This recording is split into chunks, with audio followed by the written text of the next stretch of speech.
Muito bem, nós estamos aqui para gravar mais um capítulo nesse evangelho tão maravilhoso, evangelho espiritual, o evangelho de João. O propósito desse programa é fazer um comentário para que você tenha um comentário bíblico, verso por verso das escrituras. E há certos programas que você pode baixar no seu telefone para ouvir a Bíblia. Então eles só narram a Bíblia. Mas esse aqui, além de narrar, nós comentamos verso por verso, de forma que você pode estudar a Bíblia sistematicamente e aprender da Bíblia sistematicamente. Muito bem, nós estamos em João, capítulo 9. Nós vamos ver nesse capítulo o sexto sinal miraculoso que Jesus faz. Há 7 sinais, capítulo 1 ao 12 é considerado o livro dos sinais. Nós temos 7 sinais. O primeiro, Jesus transforma água em vinho nas bodas de Caná. O segundo, Jesus cura um filho de um oficial à distância, um oficial do rei, mandando ele ir que o seu filho sarava. O terceiro, o paralítico que estava há 38 anos enfermo. Quarto, capítulo 6, Jesus pega 5 pães e 2 peixes e multiplica. O quinto sinal, Jesus anda por cima do mar e acalma a tempestade. E o sexto sinal é a cura do cego de nascença. E o sétimo, a ressurreição de Lázaro. Vamos então no João capítulo 9, a cura desse cego de nascença, que fala muita coisa aqui maravilhosa. Então, concluindo o capítulo 8, 59, diz: então pegaram pedras para lhe atirar. Os homens que trouxeram a mulher com pedras na mão, Jesus falou: aquele que não tiver pecado, atira para largar as pedras. Mas no final do capítulo 8, pegam em pedras de novo. Jesus ocultou, saiu do templo, passou pelo meio deles e assim se retirou. Aí no capítulo 9 diz: e passando Jesus, viu um homem cego de nascença. Jesus viu o homem não viu a Jesus porque era cego e cego de nascença. E diz aqui: e os seus discípulos lhe perguntaram dizendo: Rabi, quem pecou, esse ou seus pais, para que nascesse cego? Entre os judeus havia uma tradição que se alguém nascesse cego, paralítico, coxo, manco, ele devia ser objeto da ira de Deus, não é? Deveria ser objeto porque Deus estava irado ou com os pais ou com a pessoa. Alguém pode perguntar como é que era possível a pessoa pecar antes de nascer? Mesmo no ventre da mãe, acreditava que havia já 2 inclinações, a inclinação para o bem e a inclinação para o mal. Igual Rebeca, quando estava grávida de Jacó e Esaú, a Bíblia diz que Deus escolheu a Jacó e rejeitou a Esaú, o pré-conhecimento de Deus pela inclinação. Então, eles acreditavam e ensinavam que mesmo no ventre da mãe, uma pessoa podia pecar, ou os pais, quem sabe, na hora da concepção, pecaram, e aí a criança nascia cega, manca, paralítica, e era assim que eles explicavam, não é? É claro que toda mal que acontece no mundo vem do pecado, mas não necessariamente do pecado pessoal. Existe o pecado no mundo, por isso que existe maldade, existe tantas coisas que acontecem, que muitas pessoas perguntam: se Deus é tão bom, por que existe um mal? Essa é a grande pergunta filosófica, não é? Por que gente nasce cego, sem braço, paralítico?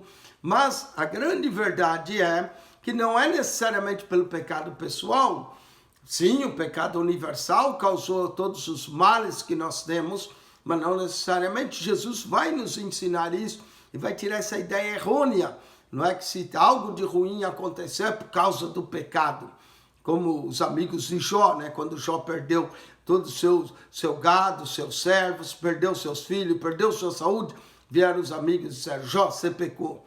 Não era, Jó estava sendo provado. Não é? Há momentos que é provas de Deus. Claro que muitas vezes dos casos é o pecado, às vezes até da pessoa, mas nós não podemos colocar Deus num box e dizer assim e assim. Não, nem sempre. Mas Jesus mesmo vai mostrar aos seus discípulos que não é o caso. Seus discípulos perguntaram: Rabi, quem pecou esse, seus pais, para que nascesse cego? Veja a resposta de Jesus. Jesus respondeu: nem ele, nem os seus pais, mas foi assim para que nele manifeste as obras de Deus. Não é? Então, em todo problema, em toda situação, em toda enfermidade, em toda dificuldade, é uma oportunidade de a obra de Deus se realizar, de um milagre de Deus se realizar. Se você está passando um problema, uma dificuldade, quem sabe você está à beira de um milagre de Deus, nas obras de Deus se realizar. Então Jesus respondeu: nem ele pecou, nem seus pais, mas foi assim para que se manifeste nele as obras de Deus. E Jesus vai fazer uma obra, vai ser um sinal miraculoso. Jesus diz: convém que eu faça as obras daquele que me enviou enquanto é dia. A noite vem quando ninguém pode trabalhar. Aqui é outro tema que aparece em João, dia e noite. Não é? Alguns vê também uma associação do evangelista que escreve o evangelho com os essênios. Os essênios eram uma comunidade que vivia perto de Jerusalém, que se chamavam filhos da luz e os demais filhos das trevas. A mesma coisa no evangelho de João: quem está em Cristo está na luz, quem não está em Cristo está em trevas, não é? E aqui o trabalhar de dia tem a ver com o tempo em que nós estamos, quando a noite vem, as trevas vêm, ou se fecham os nossos olhos, as trevas da morte, ninguém mais pode fazer nada. Então Jesus diz: convém que eu faça as obras daquele que me enviou, enquanto é dia, a noite vem, quando ninguém pode trabalhar. E normalmente eles não trabalhavam à noite. Hoje todo mundo trabalha à noite, todas se for necessário, graças à invenção da luz elétrica. Mas naquele tempo não, era de dia, a noite era feita para dormir, não é? Não se fazia trabalho à noite, não se julgava à noite, não se fazia nada à noite. Então, convém que eu faça a obra daquele que me enviou enquanto é dia. Enquanto Cristo estava aqui, ele estava fazendo a obra, a noite vinha, que era o momento também da crucificação, quando ninguém pode trabalhar. Enquanto estou no mundo, sou a luz do mundo. Jesus já tinha dito em João 8,12 que ele era a luz do mundo e que todo aquele que o seguia não andaria em trevas. Ele está dizendo agora aqui de novo: enquanto estou no mundo, sou a luz do mundo. E tendo dito isso, cuspiu na terra. Jesus, uma outra ocasião, em Marcos 8, trouxeram-lhe um cego, diz que Jesus cuspiu nos olhos do cego, esfregou, perguntou como é que você vê, falou: vejo os homens como árvores, como os homens não são árvores. Jesus esfregou de novo, aí o homem viu nitidamente. Jesus ordenou que ele não entrasse na aldeia, para que algo pior não sucedesse a ele, mas ele voltou a ver, só com a saliva de Jesus. Aqui, Jesus faz diferente, Jesus cospe na terra, faz lodo. Lodo, isso lembra a criação do homem. A última vez que Deus pegou o pó da terra, formou o homem do pó da terra, não é? Formou o homem, deu estrutura. Aqui Jesus gosta, faz lodo e untou os olhos ao cego. Ô lodo santo, lodo maravilhoso, que vai abrir os olhos ao cego. Eu fico imaginando quando Jesus passou aquele lodo, o homem pensou: meu Deus, já sou cego, ainda estão passando lodo, estão me sujando os olhos todo. E Jesus passou aquele lodo nos olhos do homem, o homem ficou imaginando aquele lodo todo no olho dele, e aí Jesus disse: vai e lava-te no tanque de Siloé. Que verso 7 diz que o tanque de Siloé significa o enviado. Jesus é o enviado do Pai, o Pai o enviou. Deus amou o mundo que enviou o seu Filho ao mundo, não para condenasse o mundo, mas para que o mundo fosse salvo por ele. Ele é o enviado. Foi, pois, e lavou-se e voltou vendo. Imagine também a dificuldade. O tanque de Siloé não era próximo, aquele homem estava ali perto do templo. Se nós olharmos uma figura, um mapa, aqui está o templo, o tanque de Siloé fica bem ao sul. O homem teve que ir até o tanque, não sei se foi conduzido por alguém ou se ele conhecia a cidade tão bem, sendo cego de nascença, tinha uma percepção, e que ele chega no tanque e agora ele vai lavar-se, não vai tirar o lodo que estava no seu olho. Quando ele lava, quando ele tira o lodo, a primeira pessoa que ele viu foi ele mesmo.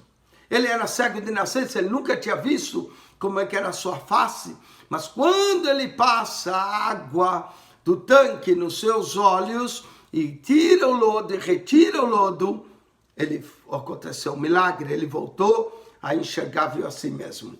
O cego, por exemplo, que estava a caminho de Jericó, mendigando, quando Jesus falou, o que queres que eu te faça? Ele falou, o que eu vejo, Senhor, vê, a tua fé te salvou. Imediatamente os olhos se abriram. No caso daquele cego, ele pediu para ver, ele pediu para Jesus fazer um milagre. No caso desse cego de nascença, ele não tem nenhum ponto que ele pediu. Jesus fez lodo, untou dele uma ordem, vai e faz. E conforme ele foi obedecendo, o milagre aconteceu. Há certos milagres em nossa vida que acontecem quando a gente obedece o que Jesus faz. Não é como o centurião oficial do rei, quando ele encontrou Jesus, queria que Jesus fosse à sua casa, que seu filho estava à beira da morte. Jesus disse, se não veres sinais, não crereis, vai, o teu filho vive. Quando ele foi, isso aconteceu em Caná da Galileia, o homem morava em Cafarnaum.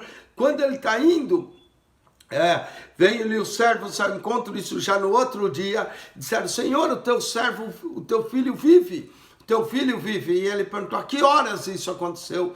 Eles disseram, a hora 7ª. Ele reconheceu que era a mesma hora em que Jesus o havia mandado para a sua casa. E ele creu em toda a sua casa. Então, conforme ele foi para casa, aconteceu um milagre. Mesma coisa aqui, conforme ele obedeceu, foi ao tanque, aconteceu um milagre. Lucas 17, também nos fala 10 leprosos, que Jesus falou, vai e mostra ao sacerdote. Conforme eles iam, um notou que estava limpo, voltou para agradecer, não é? E esse era samaritano, voltou para agradecer. Então, há milagres que acontecem conforme nós obedecemos a voz de Jesus. Se você obedece, acontece. Foi, pois, se lavou. Quem sabe o seu milagre está na iminência de acontecer quando você obedece a voz de Jesus. Foi, pois, lavou e voltou vendo.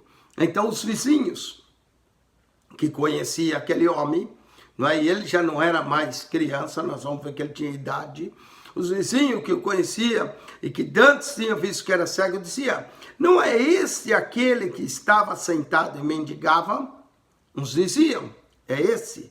Outros, porém, parecem com ele. E ele dizia, sou eu. Sou eu. O homem mesmo dizia, sou eu. Eu era o cego, eu que me assentava a mendigar, eu que era aquele homem cego. Esse sou eu é interessante. O homem só diz, sou eu. Nós só podemos, sou eu. Quem é? Sou eu. Mas Jesus diz, eu sou. Jesus é o grande eu sou. Eu sou o pão da vida, eu sou a luz do mundo, eu sou a porta, eu sou o bom pastor, eu sou a ressurreição e a vida, eu sou o caminho, a verdade e a vida, eu sou a videira verdadeira, são os 7 eu sou. Aqui é um eu sou de Jesus. Jesus é a luz do mundo, sou a luz do mundo. Mas o homem diz, sou eu que era cego, não é? Jesus disse antes que Abraão existisse, eu sou, no capítulo 8, agora o homem diz, sou eu. Quando os vizinhos disseram, parece com ele, uns diziam, é ele disse, sou eu. Diziam, pois, como se abriram os olhos? Como é que você voltou a ver? O que aconteceu? Ele respondeu e disse, o homem chamado Jesus. Ah, como esse homem é maravilhoso. No Evangelho de João, Jesus é tão divino que às vezes quando a gente encontra um pouco da humanidade dele é até um milagre, né? Então, o homem chamado Jesus. Aqui fala da humanidade de Jesus. Jesus era homem, né? O homem chamado Jesus, apesar de ser Deus, era também homem. O homem chamado Jesus fez lodo, untou-me os olhos e disse, vai ao tanque Siloé e lava-te. Então fui e lavei-me e vi. Que milagre maravilhoso, não é? Aconteceu pela obediência. Fui, lavei-me e vi. Quando nós vamos a Jesus, ao enviado de Deus, lavamos-nos nele, nossos olhos se abrem. Porque a pior cegueira não é a física, mas é assim a espiritual. Fui, lavei-me e vi. Disseram, pois, onde está ele? Respondeu, não sei. O homem viu Jesus aplicando lodo, até ele ir lá lavar. Jesus já não estava mais lá, já não sabia aonde estava Jesus. Eles perguntaram, onde está ele? Não sei. Levaram, pois, aos fariseus, o que dantes era cego. Então eles pegaram aquele homem, levaram para os fariseus. Ele era cego antes. E agora vai ser um problema. E era sábado, quando Jesus fez o lodo, ele abriu os olhos. Veja bem, sábado não podia fazer nenhuma obra servil. Veja como eles ficaram cegos com relação ao sábado. Né? Não viram o milagre que tinha acontecido, quer dizer, viam, mas não acreditavam. Ficaram só pegando pelo sábado. Quando Jesus também curou aquele paralítico, era sábado, disse, levanta, toma a tua cama e anda. O problema não era levantar e andar, o problema era tomar a cama era considerado trabalho.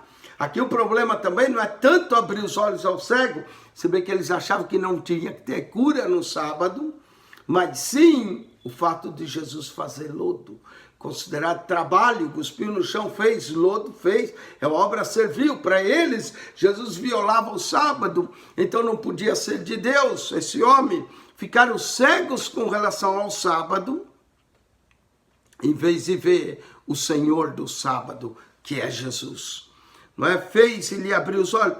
Tornaram, pois, também os fariseus a perguntar, como ele vira? E ele diz, pôs-me lodo sobre os olhos, lavei-me e vejo.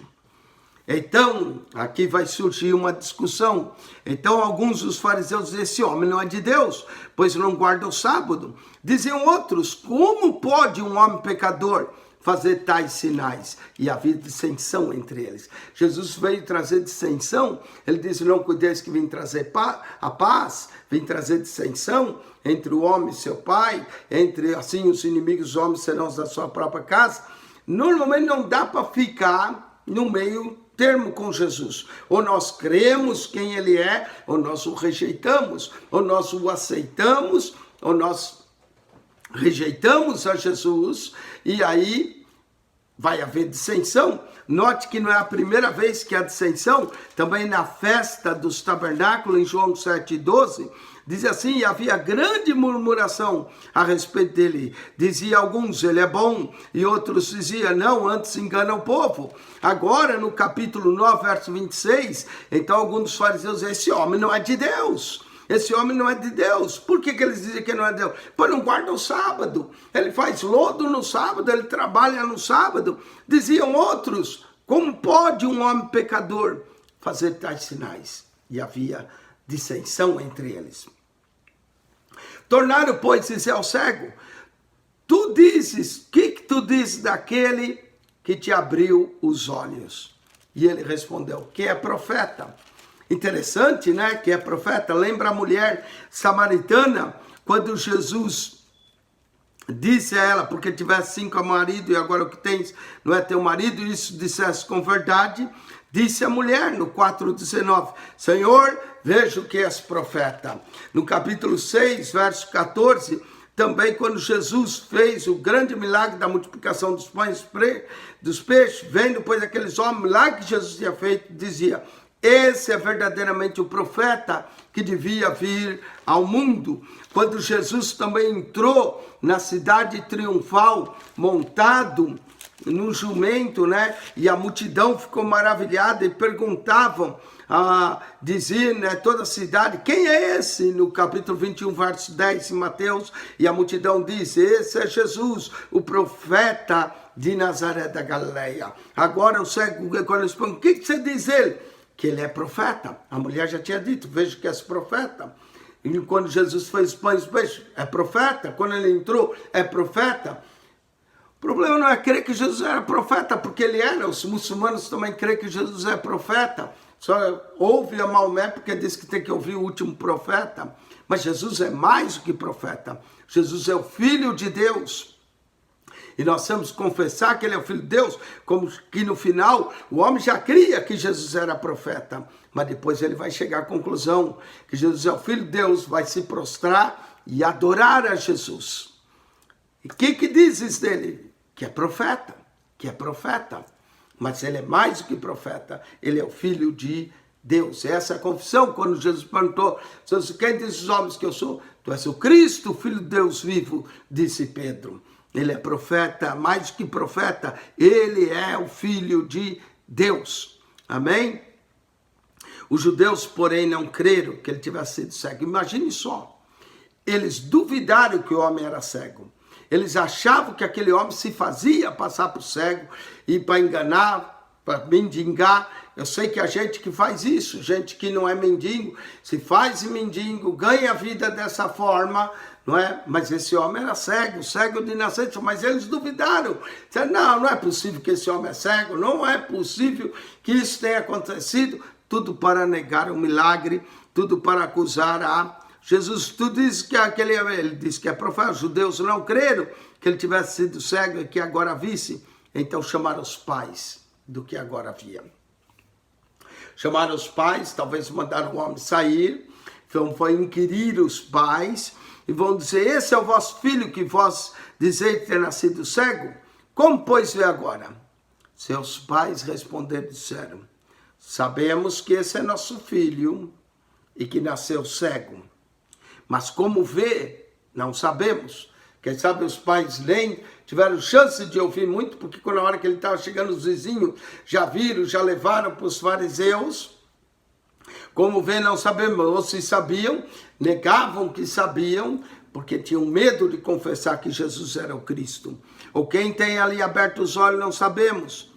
Tem idade? Perguntai a ele mesmo e ele falará por si. O fato dele dizer que tinha idade é sinal que esse homem tinha mais de 20 anos. As pessoas em Israel, para ir para a guerra, eram consideradas acima dos 20 anos. Para servir no ministério, acima dos 30. Esse homem tinha entre 20 e 30 anos, era a idade dele. Eles disseram, tem idade, ele falará por si mesmo. Seus pais, verso 22, presta atenção. Seus pais diziam isso porque temiam os judeus.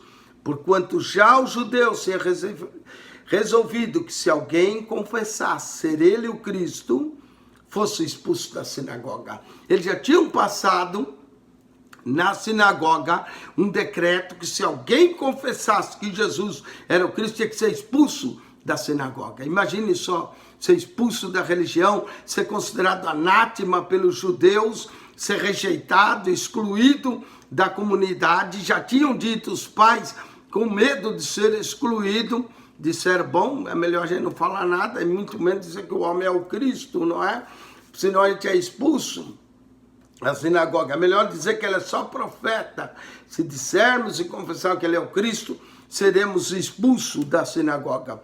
Por isso é que seus pais disseram, tem idade? Perguntai a ele mesmo. De fato, o homem tinha idade, mas os pais disseram, com medo dos judeus, com medo de ser expulso, o homem vai acabar sendo, o próprio homem que foi curado vai acabar sendo expulso, mas ser expulso da sinagoga, mas graças a Deus não expulso do céu, não expulso de estar com Deus. Perguntar a ele, chamaram, pois, segunda vez o homem, que tinha sido cego, e disseram, dá glória a Deus. Esse dá glória a Deus para eles, não é só reconhecer que o seu milagre veio de Deus, mas é como obrigando o homem a falar a verdade, né? Dá glória a Deus, fala a verdade, seria esse basicamente o termo. Dá glória a Deus, nós sabemos que esse homem é pecador.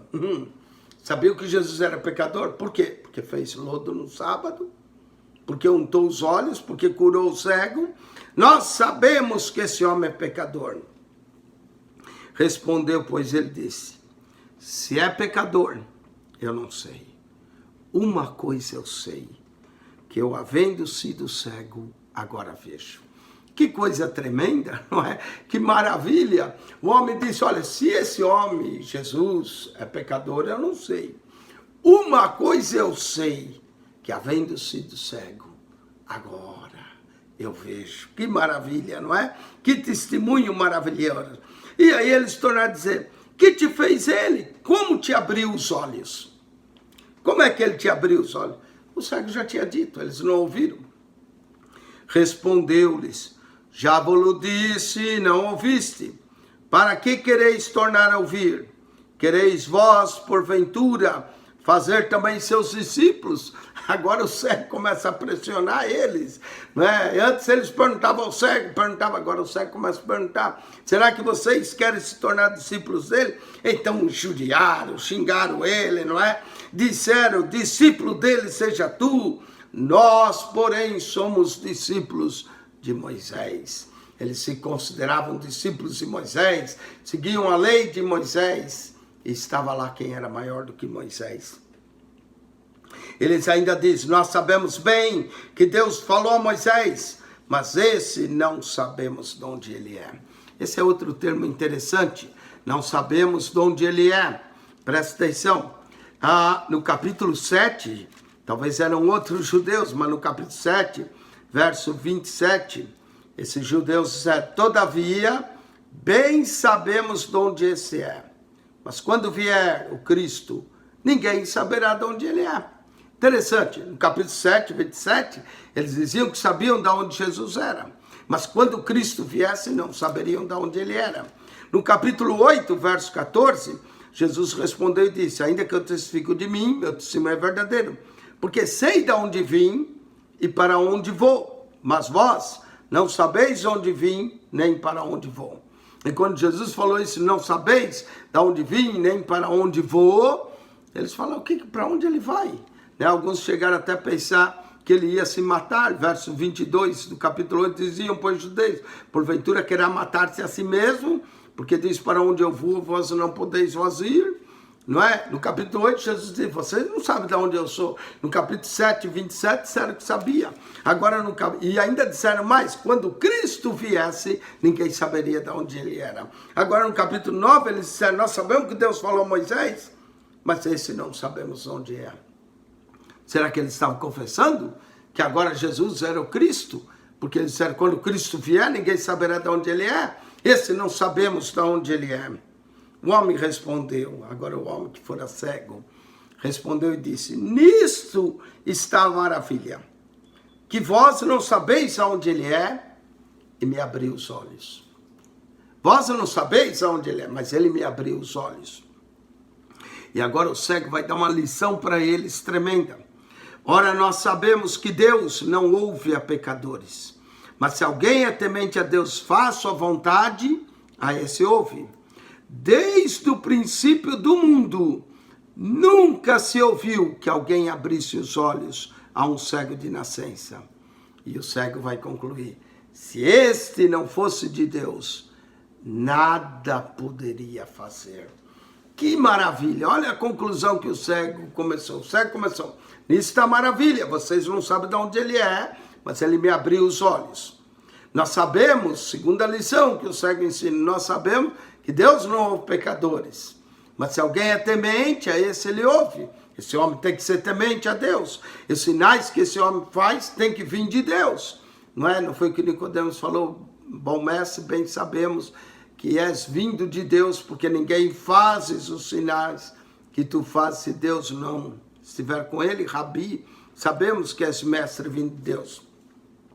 E aí ele vai para o terceiro ponto: desde o princípio do mundo, nunca se ouviu que alguém abrisse os olhos cego de nascença. Se este não fosse Deus, nada poderia fazer. Eu quero ler uma expressão para você no Salmo 146. Eles não sabiam de onde Jesus era, tinha um sinal evidente diante dos olhos dele, um cego que os olhos se abriram. O cego dá-lhes uma lição tremenda, dizendo: olha, nisso está a maravilha, vocês não sabem de onde ele é, ele me abriu os olhos, nós sabemos que Deus não ouve pecador, mas se alguém é temente, a esse Deus ouve. Quer dizer, Deus tinha ouvido a Jesus para abrir os olhos ao cego. E desde o princípio do mundo nunca se ouviu que alguém tenha aberto os olhos do cego. Então a conclusão do cego: se esse não fosse Deus, nada poderia fazer. Deus tinha que ser com ele para operar os sinais. Cada sinal que operava mostrava que Deus estava com Jesus. Presta atenção. Salmo 146, verso 8. Isso estava escrito nas escrituras dos judeus, que diziam que criam em Moisés. E Jesus já tinha dito: se vocês crescem em Moisés, vocês creriam em mim.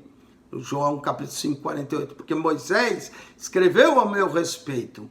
E Jesus tinha dito no 5,39, examinai as escrituras, porque cuidais ter nela a vida eterna, são elas que de mim testificam. Vamos examinar as escrituras para ver esse milagre. Nunca se ouviu que alguém abriu os olhos a um cego de nascença? Olha o Salmo 146, verso 8.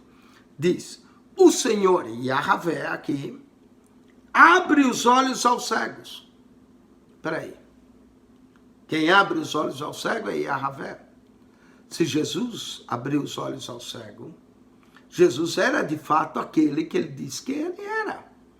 O grande eu sou. O mesmo que apareceu a Moisés na sarça. Eu sou o que sou. Quem abre os olhos ao cego, no Salmo 146, verso 8, é o Senhor. O Senhor levanta os abatidos. Quem levantou o paralítico foi o Senhor. E o Senhor ama os justos. Então a conclusão é óbvia. Só uma conclusão. Quem abre os olhos ao cego é o Senhor. Só podia estar o Senhor diante deles na pessoa de Jesus. Se esse não fosse Deus, nada poderia fazer. Nada poderia fazer. João 15, 5 diz, sem mim nada podeis fazer. Nada poderia fazer. Agora eles vão ficar injuriados com o cego. O cego acabou de dar uma lição para eles, teológica maravilhosa. Nisso está a maravilha. Vocês não sabem de onde ele é, nós sabemos que Deus não é o pecador. Se não fosse Deus, nada podia fazer. Desde o princípio do mundo, nunca se ouviu que alguém tenha aberto os olhos a um cego. Se esse não fosse Deus, nada poderia fazer. Respondeu ele, disseram, tu é nascido todo em pecado. Tá vendo? Eles achavam que aquele homem era pecador, por isso nasceu cego. Tu és nascido todo em pecado, nos ensina a nós. Olha a cabeça fechada para aprender. Cabeça dura para aprender. Vendo o milagre diante deles. Creio que até Deus falou na boca do cego, mas eles não ouviram. E expulsaram-no da sinagoga. Tiraram o homem da comunhão. Porque o homem tentou ensinar a eles não quiseram ouvir. Jesus, ouvindo que tinha expulsado, encontrou e disse-lhe, crês tu no Filho de Deus? Até então o homem cria que Jesus era profeta. 9:17. Mas agora, Jesus, quando ouviu que o haviam expulsado, disse-lhes, crês tu no Filho de Deus? Ele respondeu e disse, quem é ele, Senhor? Para que nele creia. Quem é ele, Senhor? Para que ele nunca tinha visto Jesus. O último contato que ele teve com Jesus, pôs lodo, ele ainda não tinha visto. Ele lavou-se, viu a si mesmo, falou de Jesus, testificou de Jesus na sinagoga, deu uma aula para aqueles fariseus e eles os expulsaram. Agora Jesus só pergunta, crês tu no Filho de Deus? Ele responde, quem é ele, Senhor, para que nele creia? 9:37, Jesus disse, tu já o tens visto, e é aquele que fala contigo. Tu tens visto, e é aquele que está falando contigo. Quer dizer, Jesus se apresentou a ele como Filho de Deus.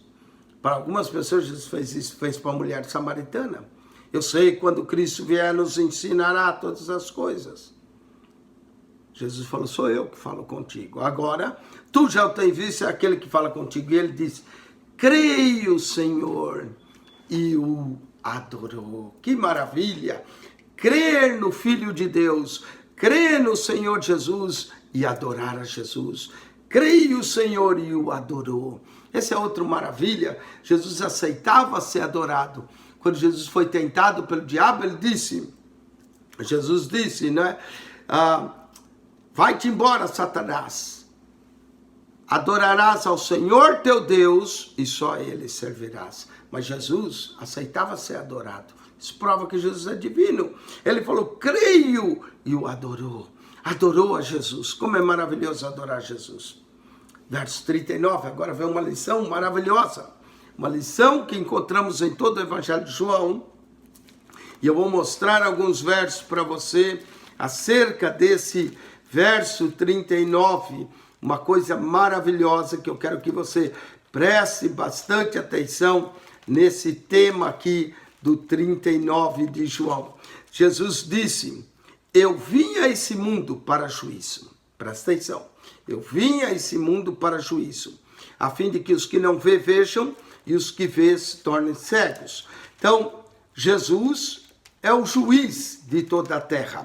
É ele que há de julgar os vivos e mortos. Paulo diz em 2 Timóteo, a última carta que ele escreve a Timóteo, ele diz: conjuro, pois, diante de Deus e do Senhor Jesus Cristo, 4:1, 2 Timóteo 4, que há de julgar os vivos e os mortos na sua vinda e no seu reino. Então Jesus é o grande juiz que há de julgar. Ele veio a esse mundo para juízo. Que pregues a palavra, ele fala a Timóteo, em tempo e fora de tempo, não é? Então Jesus é o grande juiz. Jesus diz: eu vim a esse mundo para juízo. Mas esse é um tema interessante em João, presta atenção.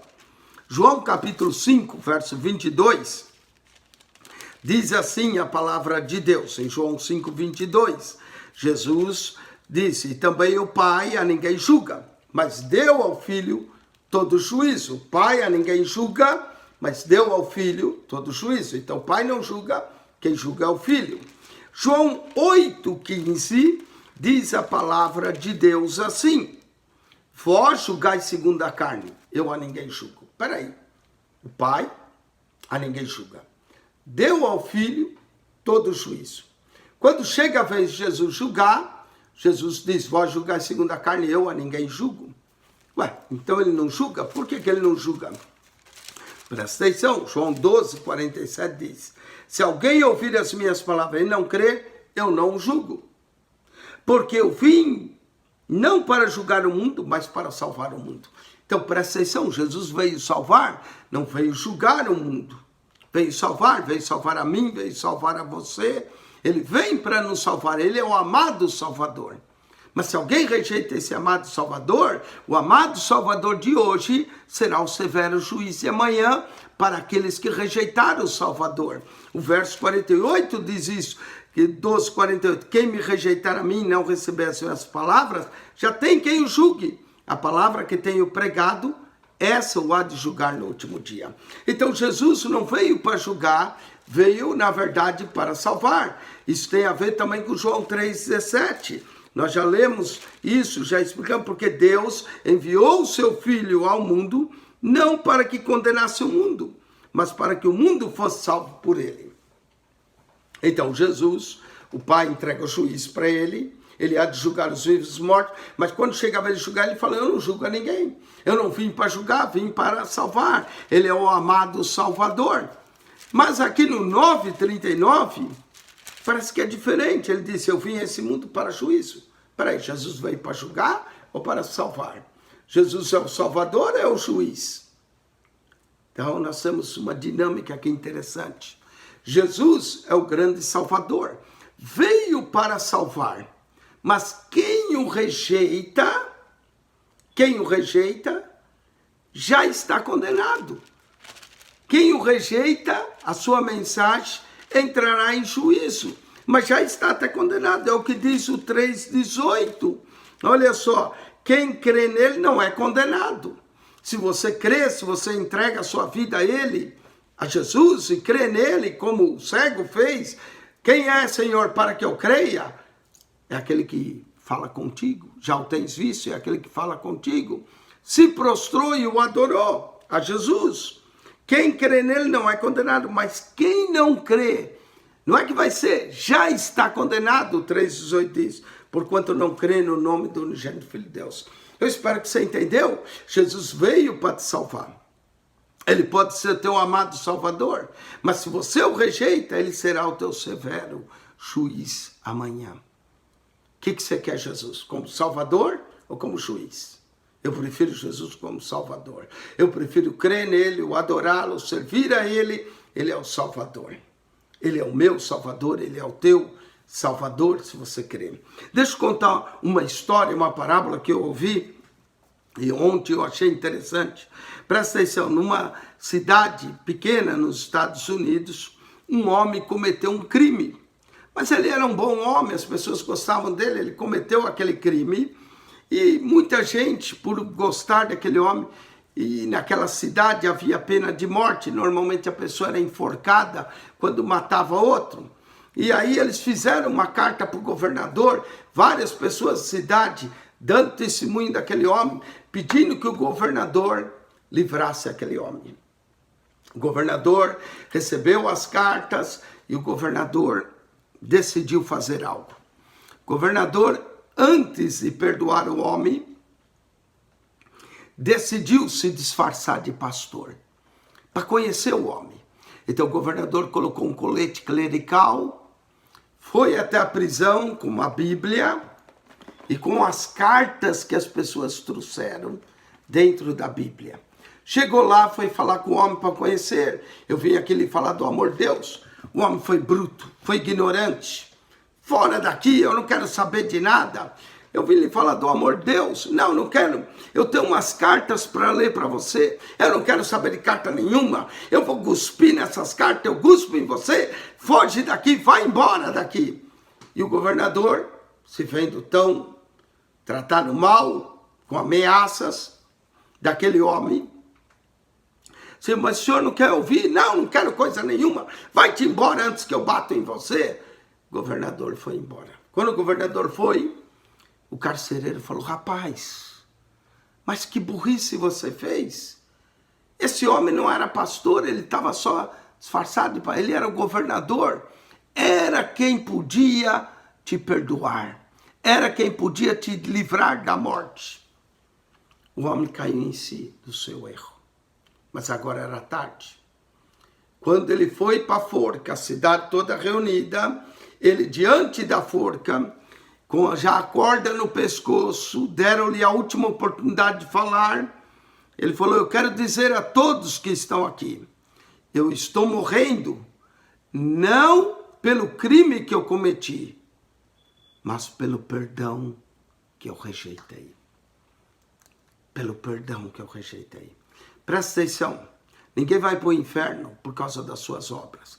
Assim como as obras não salvam, as obras também não condenam. Nós não podemos dar tanto valor às obras, mas as pessoas irão para o inferno por rejeitarem o perdão de Deus, como esse homem rejeitou. As pessoas irão perder a sua salvação, não pelos erros que eles fizeram, que todos erram, mas pelo perdão que eles rejeitaram. Pelo perdão de Deus que é oferecido, que eles rejeitaram. Não rejeite o perdão de Deus. Não rejeite o Salvador. Ele veio te salvar. Ele é o amado Salvador. Para que você vai ter ele como se fosse juiz? Ele é o governador do universo que se vestiu de pastor e veio nos apresentar uma carta de amor. O Senhor é meu pastor, nada me faltará. Não rejeite esse pastor. Esse pastor, Jesus, que veio te salvar. Se você o rejeita, ele se torna teu juiz. O Salvador amado pode se tornar o teu juiz. Presta atenção, aceite, creia, não rejeite o perdão de Deus. Não rejeite o perdão de Deus. Jesus continua no verso 39, esse verso é riquíssimo. Ele diz assim, eu vim a esse mundo para a fim de que os que não vejam, vejam. Os que não vê, vejam. E os que vê, sejam cegos. Presta atenção nisso. Jesus é a luz do mundo.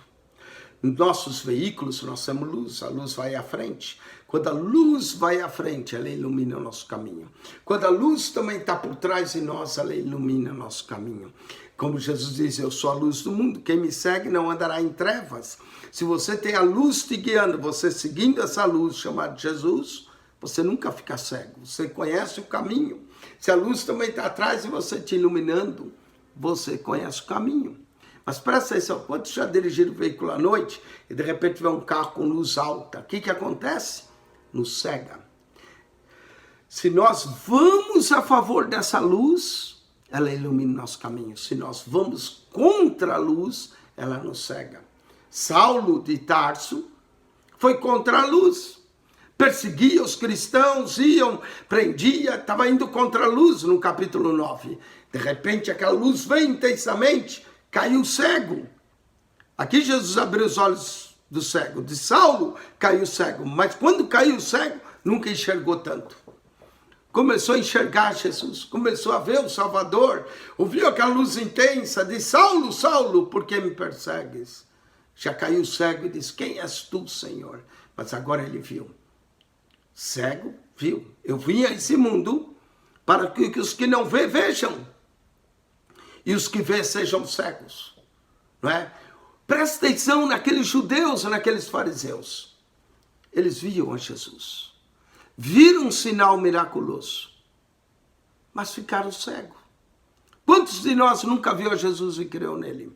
E somos bem-aventurados, bem-aventurados os que não viram e creram. Disse Jesus a Tomé. Tomé queria ver, pôr o dedo onde os pregos transpassaram. Fiar a mão, Jesus apareceu e disse, vem aqui, Tomé, põe o teu dedo aqui, põe a tua mão do meu lado. Não sejas incrédulo, mas crente. Aí Tomé, Senhor meu e Deus meu, porque me vis, cresces? Bem-aventurados que não viram e creram. Esse tema ver e crer, não ver e crer, é falado no Evangelho de João. Eu vim a esse mundo para juízo. O amado Salvador pode ser o seu severo juiz. O que você quer ele? Como teu Salvador ou teu juiz? Lembra que você não vai para o inferno por causa das suas obras. Vai por rejeitar o perdão dele. Os que não vê, vejam. E os que vê, sejam cegos. Verso 40. Aqueles fariseus que estavam ouvindo isso, também nós somos cegos? Estavam vendo Jesus na frente deles e não viam. Claro que eram cegos. Disse Jesus, se fossem cegos, não teria pecado. Interessante. Será que o cego não tem pecado? A grande verdade é que o pecado entra pelos olhos. Diz em Gênesis que vendo a mulher que a árvore era desejável, tomou do fruto. Diz em 1 João 2,16 que tudo que é na vida é concupiscência, né, da carne, é concupiscência dos olhos. Os olhos desejam, os olhos são portas. Jesus diz, qualquer homem que olhar para uma mulher com intenção impura, já adulterou com ela no coração. O olho, o desejo, a ambição, o olho grande, o querer mais. Muitas vezes o desejo vem através dos olhos. Os olhos veem e desejam. E aí é o pecado. Se fosse cego, não terias pecado. Mas como diz, agora vemos, por isso o pecado permanece. O que eles viam? Viam Jesus na frente deles. Viam e não viam. Viam e estavam cegos. Porque a pior cegueira não é a física, mas é a espiritual. Presta atenção. Eu espero que seus olhos se abriram um pouco para você entender quem é que fala contigo. Você já o tem visto, o Filho de Deus, e crer nele, no Filho de Deus, Jesus. Que nós possamos crer como o cego creu. Lembre-se, as pessoas serão condenadas não pelos seus erros, mas por rejeitar o perdão de Deus. O Salvador veio para te salvar. Não vá contra essa luz, que é ficar cego. Creia nessa luz. Veja que os teus olhos se abram para ver a verdade do Evangelho. Eu quero orar por todos aqueles que sinceramente querem receber a Jesus como Senhor e Salvador. Você pode orar comigo e dizer assim, Senhor Jesus, eu creio em Ti. Eu creio que Tu és o Filho de Deus, que veio a esse mundo para me salvar, veio a esse mundo para me tirar dessa prisão, veio a esse mundo para me tirar dessa cegueira. Abre os meus olhos, olhos espirituais, para que eu veja. Escreve o meu nome no livro da vida. Eu creio em Ti, eu quero Te adorar, Te servir.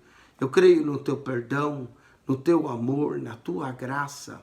Eu entrego minha vida a Ti agora. Quero orar por você. Pai, eu oro sinceramente por todas as pessoas que pediram para ver o Teu Filho, que creram nele, que através da história desse cego puderam ver o Teu Filho. Abençoa, seja o amado Salvador deles hoje. Pai, nos livra da condenação eterna e nos salva pelo Teu amor e pela Tua graça. Amém. Muito bem, assim nós gravamos mais um capítulo, João 30, João 9, 39, que é o verso do juízo, João 9, fala desse amor de Deus, dessa graça. Não tenha Jesus como juiz, tenha como teu Salvador. Quem esteve convosco, pastor Eugênio Piacentini, que a graça de nosso Senhor Jesus, o amor de Deus e a comunhão do Espírito Santo seja com todos vós. Que Deus vos abençoe ricamente em Cristo Jesus e que seus olhos vejam. Se você gostou desse vídeo, fale a outras pessoas. Assista também o comentário que nós fizemos no capítulo 8, 7, todo o Evangelho de João. Que Deus te abençoe, que Jesus Cristo seja contigo e que seus olhos e os meus sempre estejam abertos para ver o Salvador. Amém.